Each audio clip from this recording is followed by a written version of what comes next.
Hi everyone, my name's Dan. Welcome back to my channel, or welcome to my channel. I am a mature student and I'm currently studying with the Open University. I'm on the first module of a degree. This is my second time studying with the Open University, but this video is about something different. So I, in my infinite wisdom, decided that I really wanted to study an A-level as well. So there's a number of reasons why I decided I wanted to do that. Firstly, and probably mainly, is because I never did A-levels. I left school at 16 when I got my GCSEs, and I did all right in GCSE. I kind of a mixed bag of results. I got a couple of A's, a couple of B's, 4 C's, a D, and an E. So proper wide bag there. But yeah, I left and went into full-time work, and yeah, I didn't do anything else until I started my first degree when I was 30. So part of me really wants to do an A-level just to have it on my CV. Obviously it's not going to really make much difference. I've already got a degree on there and I'm hoping to have a second one on there, but it's just like more of a personal challenge, achievement sort of thing I want to do. Secondly, also I'm doing it in history, funnily enough. I thought it might be useful or beneficial to kind of have a bit of that knowledge behind me going forward with the degree.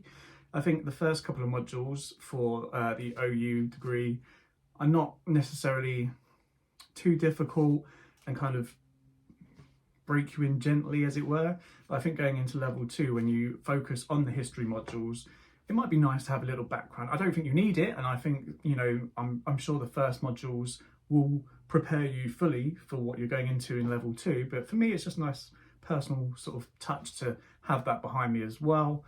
A third and probably not so important reason, that if at any stage in my future I decide to have a bit of a career change, maybe go into teaching, maybe one day in the future, it might look nice on the CV to have the A-level in history as well as the degree.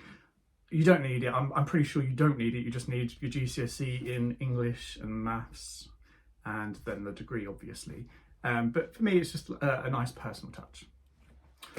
So firstly, I'm just going to talk about the provider that I decided to go with. There are plenty of different online providers that you can do A-levels and GCSEs with through distance learning.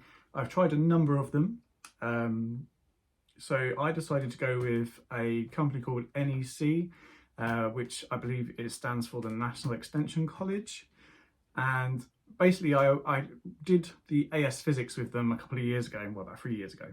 I didn't end up doing the exam, mainly because obviously I kind of fell out of love with physics, but I liked the way that they, you know, taught the course. I liked how their materials were organised. They had additional tutorial bits on there as well. And what I like most about them is all their module materials. They do work from a book, but they have their own module materials, and they're sort of in format so you can download them as PDFs. So you can, like I like to do, study offline. Whereas other providers, like I did one with LearnDirect, and it may be different for different courses on there, but with the course I did for LearnDirect, it was all on the website, so you had to be connected to the internet to study, and it didn't always work out for me. Like I had to maybe screenshot the next 10 pages, so I had them when I was studying offline. I've also studied with Oxford Open Learning. That was a long time ago now, but they seem quite good actually. But I looked at a few of the providers, and what swung out for me was the course material. So some of them use OCR, I believe it is, and then a couple use Edexcel. And also there seems to be numerous different routes you can do. So I'm not quite sure how they teach it in college or school, because there's, what, 7 or 8 different routes, and in that you can then choose a further option for your paper 2 and then an even more extensive range for your paper 3. I can't imagine they teach everything because that would just be ridiculous. So I imagine each institution just chooses a route and chooses a pathway to teach their students. So that's what the online providers have done as well. But a lot of them, so there was a lot of US history, like recent US history, and it just didn't appeal to me as much. There was a few that offered in one of the routes. It was to do with like communist states, so you learn about China and Russia as well. And that did seem interesting, but the one that swung it for me was the NEC course. I can't say why, to be honest, because I would have probably liked to do a bit of the communist states. However, so NEC teach Route D. So Route D is challenges to the authority of the state in the late 18th and 19th centuries. So what it seems like with the Edexcel courses, you get your route, so Route D, and then you get paper one. So it's just one option for paper one. And for that one is to do with Britain, democracy, protest and reform in 1785 to 1870. So that's paper one. Anyone on Route D will do that for paper one. Then paper two, you get two options, and I'm not sure if your institution will teach both of them to you if you're like studying in person, or most of the online providers look like they just choose one for you to study. And in the exam, I've got some downloaded some past exam papers, and it looks like you choose which one you've studied for. So you don't have to know both routes. But for the NEC, they've chosen option 2D.2, which is the unification of Germany in 1840 to 1871. Paper C, on the other hand, you get numerous different options. So without looking, I think there was over 10, there was probably about 13, 14 different options. But some of them are grayed out for certain route options. So if you did a certain route, you wouldn't be able to do certain topics for your third paper.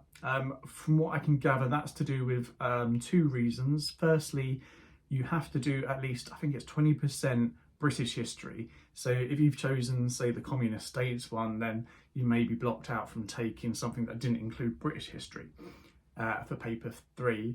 Also, I believe you need to have the route you've chosen needs to cover at least 200 years of history. So if they were all focused maybe, say, in early 20th century, that wouldn't be enough to cover the 200 years that you need to cover, from what I gather anyway. So some routes on paper 3 will be grayed out. So the paper 3 option that NEC has chosen for its students to study is option 37.2, which is Germany 1871 to 1990, united, divided and reunited. So each paper has its own topic and each has its own sort of criteria as well. So some will be a breadth study, what they call a breadth study. So you need to learn, a topic in breadth, as it were, from, a long range, time range in breadth. Others, so like the paper 2 study, it's only, unification of Germany, 1840 to 1871. So that's more of a depth study. So you need to, it's a smaller time frame, but you need to know it more in depth. So it's going to be a challenge. It's going to be quite interesting. Obviously, how I study with the OU is going to be modified slightly, I would say. So I was intending to do my second level 1 module in October, which would mean I'd hand the final assignment in for A111 in September, and then pretty much start straight away in October for the second module. What I'm probably going to do now is hold off until the February 2024. That's a great thing about the OU. Most of their level 1 units, modules, will have an October and a February start date. It's only when you get to level 2 that most level 2, 3 modules only have an October start date. That's not set in stone. I know there is some variations on that, but that for general, the general rule is level 2 and level 3 modules only have October start dates. Level 1 modules will have an October and a February start date. So I'm probably going to push the second level 1 module back to February. Main reason being, two main reasons being, so with the A-level history, most of your marks, 80% of your marks come from the 3 papers, but there's also 20% of your marks come from coursework. Now, NEC and a lot of the other online providers I saw have been granted permission by the exam board to have their own tutors mark your coursework. So my NEC tutor will mark my coursework. So with the coursework, you have to provide a proposal by sort of the December before the year you take the exam. So for me, I'm aiming to take the exam in the summer of 2024. So I would need to submit my proposal by December this year. And then it would have to be handed in, I believe it's either late January or February time, I'd have to hand that coursework in. So if I were to start my second OU module in the October, that's kind of going to be starting another new module at the time that I need to be looking at this coursework. and I just thought it's going to be a lot to do. So if I push it to February, that means that I hand my last assignment in for A111 in September, but then I don't have to do anything till the February. So that gives me that whole sort of winter period to crack on with any studying that I may have not missed, but fell behind on. Because the way it works, they want you to do cover the topics of the first 2 papers before you then look at the coursework. So I need to get to that stage before I even start looking at the coursework. So that gives me that time to do all of that, catch up a bit, and then also work on a proposal, submit the proposal, and do the coursework. Secondly, as well, the benefit I saw of pushing it back was for the next module I'm looking at, A113, which is the second level 1 module if you're looking at doing history. The last assignment is based on an 8-week own learning sort of research project. So I thought if I started in the October, that's going to mean I'm going to have to start, because I'd probably have to hand that assignment in beginning of June. So that means I'd probably have to start working on that 8-week project April time. And that's kind of peak time where I'll probably want to be concentrating on revision for the exams. And the exams are probably going to be last week of May, first week of June, just when this last piece of coursework would be due for A113. And I just thought that was probably too much and I'll probably mess up. Obviously with the OU and most universities, level 1, year 1 doesn't count towards your classification, you just need to pass. But that is the main thing, you need to pass the year to move on to level 2. So if I push back to February for my second level 2 OU module, that means that I can revise for my exam. I still have work to do because I'd have started in the February, but that 8-week project won't start. It'll be due probably beginning of September, so I probably won't have to start that until beginning of July. And by that time, all the exams will be over. Another way, I'll probably have to change the way I study a little bit, and I don't recommend this, but I have seen a few other videos and reviews where people have done it and it's not overly an issue. But so for example, A111, the way it's kind of worked out is, as I mentioned in my last video, you study like 4 or 5 topics, or 3 topics, 4 topics, and then your TMA gives you options. And so I've looked ahead at TMA 3, for example, and you study 4, I think it's the 4 units, the first 4 units in the second book, which is traditions. But the TMA is you only have to choose from 1 option. So you've got 4 options, but you only choose 1 of the 4 options, sorry. Whereas the first 2 TMAs, it gave you options, but you had to choose 2 of them because they were quite, not easy as such, but they weren't as much work. It was like 600 words each. Whereas the third TMA is a bit more, but it's just the 1 topic. So I may look at possibly just studying the units that I want to study. Going forward, having a quick look, I'd probably miss out the music units and possibly the religious studies units. And also going forward to A113, I know how that's split out. You can once again choose what you want to study, if you like. So it's set in 4 blocks, and then you cover all 4 subjects in that block. But you can just focus on, like, say, history. You don't then have to maybe do the music part or...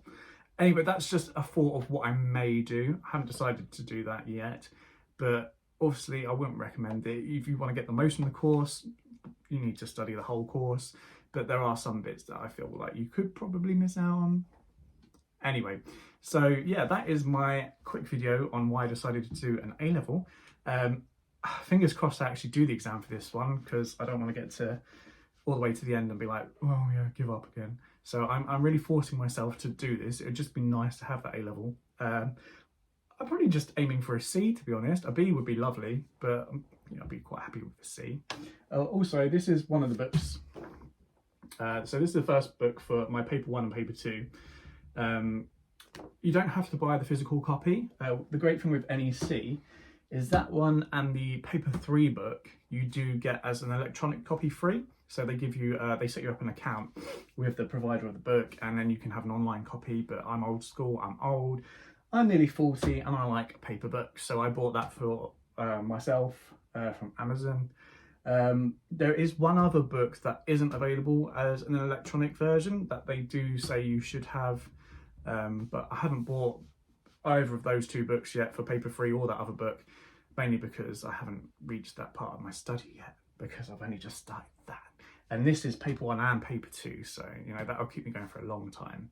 On the next video, I'm looking at doing the units 4 to 7, which I've done in A111. I've nearly completed the units, so that video should hopefully be up shortly. I'm going to keep it a bit more briefer than the last one because it was a bit of a long one, covering the 3 units, going into too much detail, and I didn't want to like spoil it for everyone. Like, I don't want to cover everything, just it won't leave any surprises when you're studying if you're going to study it. But that should be shortly. Thank you for watching. Hope you enjoyed and enjoy following my journey going forwards. Obviously most of the updates are going to be about my degree study, but I will do some updates on the A-level study as well. But yeah, thanks for watching. Until next time.